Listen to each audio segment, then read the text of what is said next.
దాకా సర్వనాశనం చేసిండు. రాష్ట్ర ఆర్థిక పరిస్థితి ఎంత మంచిగా ఉండే, ఎంత బాగా పోతా ఉండే. మేము కష్టపడి కడుపు కట్టుకొని నోరు కట్టుకొని సంవత్సరానికి 10 నుంచి 15 వేల కోట్ల ఆదాయం పెంచినాం. అనేక రివ్యూ మీటింగులు చేసినాం. ఎంత బాగా తీసుకొని పోయినాం, తెలంగాణను ఎట్లా తయారు చేసినాం, ఆ విధంగా తీసుకొని పోయినాం. ఇవాళ ఒక్క మాట మీరు అందరూ ఆలోచన చేయాలి. ఇక్కడ ఉన్నవాళ్ళు కానీ నా మనసు బాధ అవుతుంది, నా మనసు కాలుతుంది, ఇబ్బంది అవుతుంది. నా కళ్ళ ముందటనే తెలంగాణ ఇట్లా కావడం నాకు దుఃఖం కలిగిస్తూ ఉంది. నేను ఆవేదనతో చెప్తున్నా ఈ మాట. ఒక్క మాట మీరు అందరూ ఆలోచన చేయండి. తెలంగాణలో భూముల ధరలు ఎట్లుండే, కేసీఆర్ ముఖ్యమంత్రి ఉన్నప్పుడు, బీఆర్ఎస్ రాజ్యం చేసినప్పుడు భూముల ధరలు ఎట్లుండే? ఆనాడు కొనేటోళ్ళు ఎక్కువ ఉండిరి, అమ్మేటోళ్ళు తక్కువ ఉండిరి. ఇవాళ ఆపదకి అమ్ముకుందామంటే భూములు కొనేటోడున్నాడా? అడుగుతున్నా భూముల ధరలు ఎక్కడికి పోయినాయి? ఎవరికన్నా 5 ఎకరాలు డాంబర్ రోడ్డు పక్కకుంటే నేను 5 కోట్ల మనిషిని, నేను కోటీశ్వరుని అనే ధైర్యంలో రైతులు ఉండరు. ఇవాళ అడిగేటోడు ఉన్నాడా? ఉన్నదా? ఒక్కటే ఏడాదిలో గింత గల్లంత అవుతుందా? కేసీఆర్ పక్కకు పోగానే ఇంత ఆగమవుతుందా? ఇంకో మాట నేను అడుగుతా ఉన్నా. కరెంటును 35 ఏళ్ళు బాధపడ్డాం.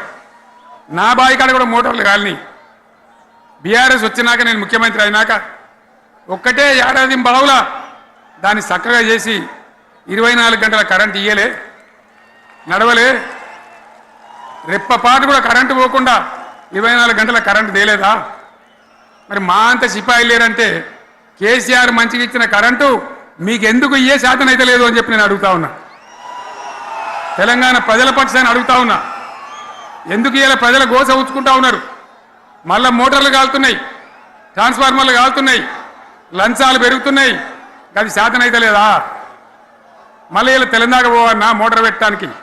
ఏం దౌర్భాగ్యం ఇది! ఎటువంటి శని నెత్తి మీద పెట్టుకున్నాం మనం. మీరందరూ ఆలోచన చేయాలి. భూముల ధరలు ఎటుపోయినాయి, కరెంట్ ఎక్కడ ఎవడెత్తుకపోయా? మిషన్ భగీరథ అసెంబ్లీలో నిలబడి ఛాలెంజ్ చేసిన నేను.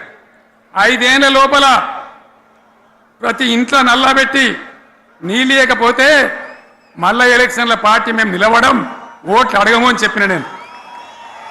ఎవరు చెప్పాలి? దమ్మున్నోడే చెప్పాలి. చేసి చూపించినాం, నడిపించినాం. ప్రతి ఇంట్లో నల్లా పెట్టినాం. కృష్ణా గోదావరి నీళ్లు తెచ్చి ప్రతి ఇంటి ముందర దుంకిచ్చినాం. అది మీరందరూ దానికి సాక్ష్యం. ఇలాగా మంచినీళ్ళు కట్నే ఇల్లు పెట్టినపోయి ఉన్న పథకం కేసీఆర్ హయాంలోనే అయిపోయింది. ఇంకా మంచినీళ్ళు కూడా ఇయ్యే శాతం అయితే లేదా?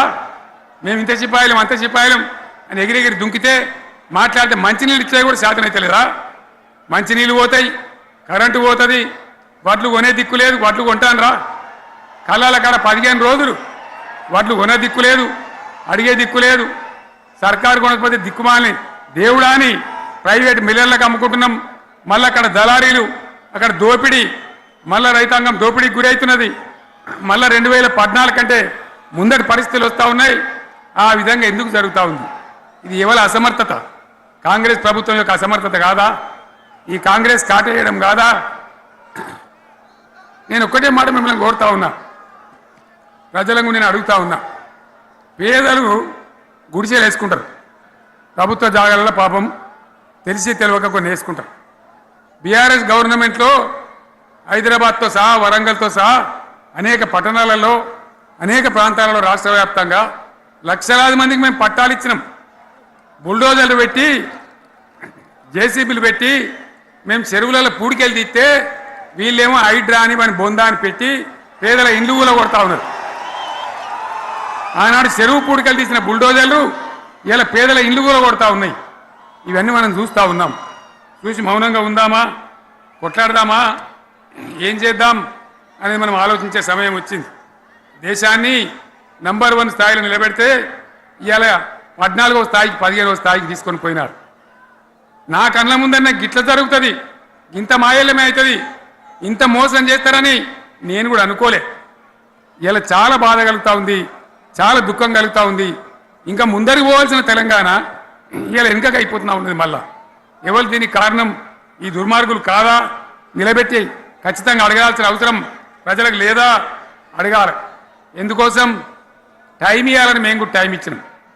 ఏమంటారు, మీకేసినట్టు మాకేసినరా ఓట్లు, మాకు ఏడాదిన టైం ఇయ్యరా, ఏడాదిన అర్థమైన టైం ఇయ్యరా, మీకు కన్నేరురా అని అంటారు. కాబట్టి నేను నోరు తెరవలే, బయటికి రాలే. కృష్ణా జలాల మీద గడబడి జరిగితే ఒక్కసారి అక్కడ నాయకులు తీరకపోతే నల్లగొండలో పోయి ఒక గర్జన చేసి వచ్చినా కానీ నేను ఎక్కడ బయటికి రాలే, మాట్లాడలే. కానీ ఏడాది అర్థం అయిపోయింది, ఇంకేం పాడైంది. పువ్వు పుట్టంగానే పరిమళిస్తుంది అన్నట్టు ప్రభుత్వం కథ తెలియదా? ఇంకేమన్నా వీళ్ళకి టైం ఎక్కడిది? వీళ్ళు ఏం చేస్తారు? చివరి 6 నెలలు అయితే ఎలక్షన్ అయినారు. వీనికి ఉన్న టైమే 2.5 ఏళ్ళు. ఈ 2.5 ఏళ్ళలో వీళ్ళు చేస్తారు, మనం బతికి ముందర పడతామా? అందుకోసం ప్రజానీకం, మేధావులు, తెలంగాణ ప్రజలు దయచేసి అందరూ ఆలోచన చేయాలి. ప్రతి వాళ్ళు కూడా ఆలోచన చేసి దీనికి పరిష్కారం ఏందో కనుక్కోవాలి. మేధావితో పనిచేయాలి, ఆవేశంతో కాదు. ఆవేశంతో మనం నినాదాలు ఇస్తే కాదు, ముళ్ళును ముళ్ళుతోనే తీయాల. యాడ ఓడగొడుతున్నామో గాన్నే వెతకాలి, ఎక్కడ జారిపోయిందో ఆన్నే మళ్ళీ దొరకబట్టాలి. ఆ నైపుణ్యం, ఆ స్థాయి ఇవాళ రావాలి. మళ్ళీ ఇప్పుడు ఏం చేస్తారు?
మళ్ళీ ఇప్పుడు ఏం చేస్తారు?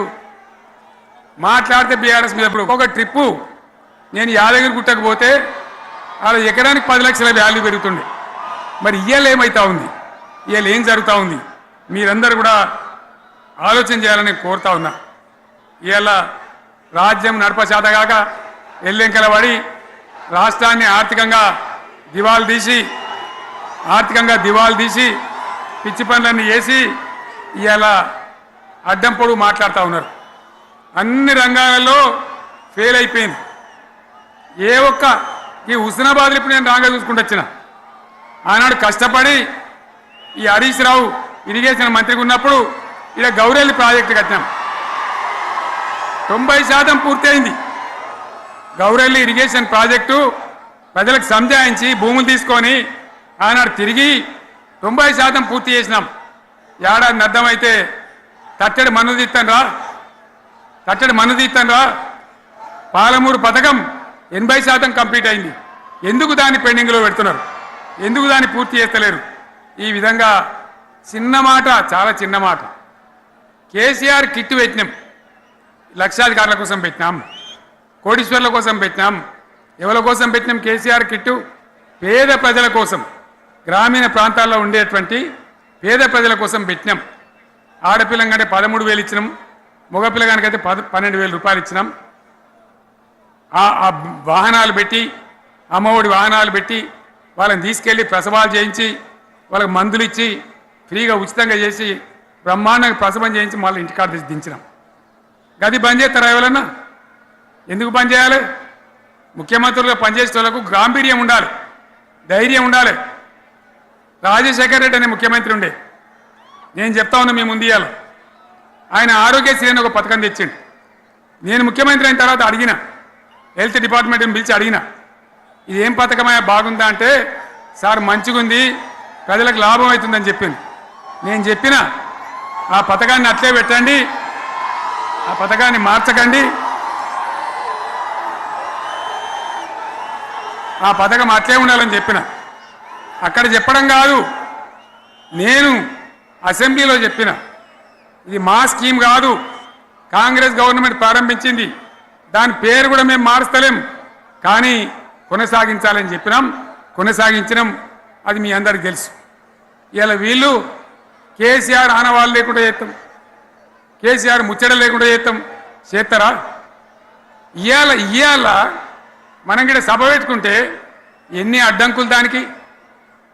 ప్రైవేట్ స్కూళ్ళు బస్సులు ఇస్తే వాళ్ళకు నోటీసులు ఇవ్వడం, అడుగడుగున ఆర్టీఏ అధికారులను పెట్టి పోలీసులను పెట్టి ట్రాఫిక్లు జామ్ చేయడం. ఇప్పుడు కూడా సభకు రావాల్సిన వాళ్ళు 1,50,000 మంది బయటనే ఆగిపోయింది. ఇటు హనుమకొండ దిక్కు, అటు హుజరాబాద్ దిక్కు, ఇటు సిద్దిపేట దిక్కు 3 రోడ్ల మీద కూడా జాములున్నాయి. నేను అడిగిన నాయకులు ఏందే అంటే ఇబ్బంది అవుతుంది సార్, రానిత్తలేరు, మధ్యలో ఇబ్బందులు కలిగిస్తున్నారు, కొన్ని లారీలు తెచ్చి అడ్డం పెట్టాను పనికిమాలని అని చెప్పి జామ్ అయిపోయి అక్కడనే ఆగిపోయింది. నేను అన్న ఇంకో అర్ధగంట ఆగి మాట్లాడదామంటే మా వాళ్ళంతా ఉండి లేదు, మనోళ్ళు దూరం పోవాలి, ఇక రానోళ్ళు ఎట్లా అందరూ మనం మాట్లాడి సభ ముగించాలని చెప్తే నేను వేదిక మీదకి వచ్చిన. ఇన్ని అడ్డంకులు ఇంత కడుపు ఆపుతారా? బీఆర్ఎస్ సభలను ఆపుతారా? ఈ ప్రపంచనాన్ని ఎవడాపుతాడు? ఆగబడితే ఆగుతుందా? నేను ఒక్క మాట పోలీసు మిత్రులకు మనవి చేస్తా ఉన్నా. ప్రజాస్వామ్యంలో ప్రజలకు అడిగే హక్కు ఉంటుంది, తప్పకుండా అడుగుతారు ప్రజలు. ఈ అడిగే హక్కును సోషల్ మీడియాలో బీఆర్ఎస్కు సోషల్ మీడియా వారియర్స్ ఉన్నారు, వాళ్ళు బ్రహ్మాండంగా పనిచేస్తున్నారు, ఖచ్చితంగా అడుగుతున్నారు ప్రజల తరఫున. ఇంత అన్యాయం జరుగుతుంటే చూడలేక సోషల్ మీడియాలో పనిచేసే తెలంగాణ బిడ్డలు ఇది ఏమన్యాయమే ఎట్లా అని చెప్పి ప్రభుత్వాన్ని ప్రశ్నిస్తూ ఉన్నారు, ప్రజలకు మద్దతుగా నిలబడతా ఉన్నారు. వాళ్ళ మీద కేసులు, వాళ్ళని పట్టుకపోవడు. పోలీస్ సోదరులను నేను అడుగుతా ఉన్నా, మీరెందుకు దునుకులాడుతుండ్రే? మీకేమక్కడ వచ్చింది? మీకొక్కటి చెప్తున్నా నేను, గ్యారంటీగా పోలీసు మిత్రులారా, ఇవాళ పోయి రాత్రి మీ డైరీలలో రాసుకోండి, మీ డైరీలలో రాసి పెట్టుకోండి. 100కు 100% ఇలా తెలంగాణ చెలరేగిన పరిస్థితికి మళ్ళా వచ్చేది బీఆర్ఎస్ గవర్నమెంటే. అది ఎవరు కూడా ఆపలేడు, అది ఎవరి తరం కాదు, ఎవరి వశం కాదు. మీకు తెలియదా? మీరు పోలీసు ఉద్యోగాలు చేస్తున్నారు, మీరు చదువుకోలేదా? మీకు కూడా విజ్ఞానం ఉంది కదా? వీళ్ళు దొంగ వాగ్దానాలు చేయలేదా? ప్రజలను మోసం చేయలేదా? ప్రజాస్వామ్యంలో ప్రజలకు అడిగే హక్కు లేదా? మీరెందుకు కేసులు పెడుతున్నారు? నాకు అర్థం కాదు. మీరెందుకు దునుకులాడుతున్నారు? మీరెందుకు బలైతారు? రేపు మీకు రాజకీయాలు ఎందుకు? మీ డ్యూటీ మీరు చేయండి. మేము బీఆర్ఎస్ ఎప్పుడు శాసనాన్ని ఉల్లంఘించం, చట్టాలను ఉల్లంఘించం. అయినా నేను ఒక్క మాట మళ్ళీ చెప్తా ఉన్నా, మీకు ఆల్రెడీ చెప్తా ఉన్నారు పార్టీ నుంచి, ఎక్కడ ఎవరిని మీ మీద అన్యాయం కేసులు పెట్టినా మన టీఆర్ఎస్ లీగల్ సెల్ వీరులు ఉన్నారు, మీరు భయపడే అవసరం లేదు. న్యాయస్థానాలని అక్కడ పోరాటం చేద్దాం. మీకు అండగా కేసీఆర్ ఉంటాడు, బీఆర్ఎస్ ఉంటుంది, అందరం ఉంటాం. ఇక ఈడికెళ్ళి నేను కూడా ఊకోను, నేను బయలుదేరతా. యాందాకైనా మంచిదే. ఎవరెవరి సంగతి ఏందో, ఎవరైనా లెక్కేందో అన్ని కూడా లెక్కలు తీద్దామని మనవి చేస్తా ఉన్నా. ఈ రకంగా మనం ముందు పోవాలి. ఒక్క మాటలను ఉన్నదా? ఇవాళ ఈ ప్రభుత్వం, ఈ కాంగ్రెస్ నయవంచక ప్రభుత్వం సంక్షేమంలో ఫెయిల్, మంచినీళ్ళలో ఫెయిల్, పొలాలకు నీళ్ళు ఇవ్వడంలో, సాగు నీళ్ళలో ఫెయిల్, కరెంటు సరఫరాలో ఫెయిల్, రైతు బంధులో ఫెయిల్, విత్తనాలు ఎరువులు సరఫరాలో ఫెయిలేనా? ధాన్యం కొనుగోళ్లలో ఫెయిల్, పల్లెలు పట్టణాల అభివృద్ధిలో ఫెయిల్, భూముల ధరలు పెంచడంలో ఫెయిల్. మరి దేంట్లో పాస్ అయిండు? ఎటు పడితే అటు ఒర్రుడు, దేవుళ్ళ మీద ఒట్లు పెట్టుడు, అబద్ధ వాగ్దానాలు చేసుడు.